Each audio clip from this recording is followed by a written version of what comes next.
Arn, I'm curious, we haven't, you sort of just, been a bystander here for the last several minutes of our conversation. Did it fracture your relationship with Tully for a bit when all of this happened and you, caught some shrapnel as a result? Well, like he said, you know, everybody makes mistakes. A guy flunks a drug test. He goes home for 90 days. He's back. Right.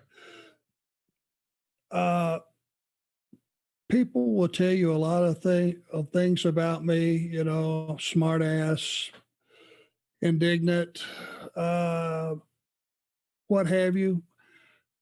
But I've never been called a liar or a swerver because I've never felt the need to do that.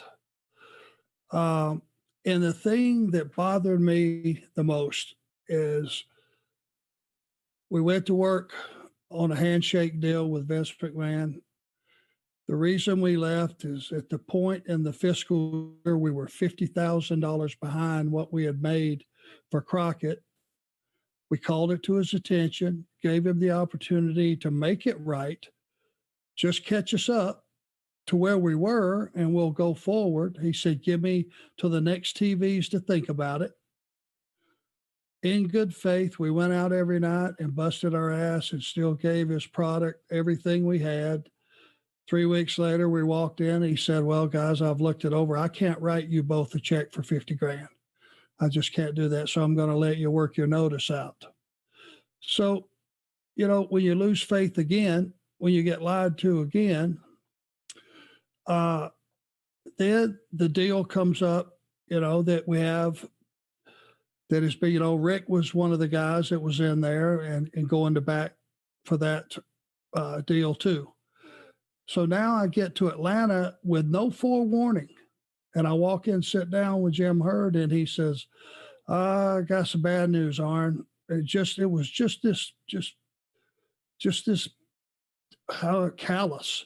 He said, Tully flunked the drug test, and quite frankly, you guys are not worth as much as a single. You're not worth as much as a single as you guys were worth as a team. So I'm going to have to cut your money off for 3 years, $100 grand a year. Or whatever it was, 150 grand, whatever it was. It went down to 156, 200, 250, whatever the math is on that. So he said, and I can see on your face, you're disappointed. So if you want to go back to Vince, I understand.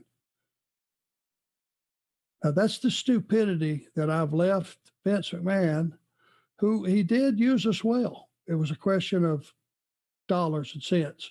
Right. I left there to come here, and already the guy is hitting me with that shot, which tells me he knows nothing about our business, nothing about humanity, nothing about being a leader of a company. Of all those big contracts they were handing out, and he had to, chop mine off like that. And I went, Mr. Hurd, I don't think you understand. I just worked a 90-day notice. You don't just turn around and walk in the door with a tail between your legs and say, can I come back? You know what his answer would have been? Yeah, I'm glad to have you back. I'd have been beat by every sparrow that was flying around the building the next day. Or maybe a lizard that was crawling up the wall. They would have figured out a way to beat me with that guy. You just don't do that. And that was the thing that just infuriated me. I hadn't done anything wrong. Done everything right by everybody, and you still get it shoved up your ass. It's a little tough pill to swallow.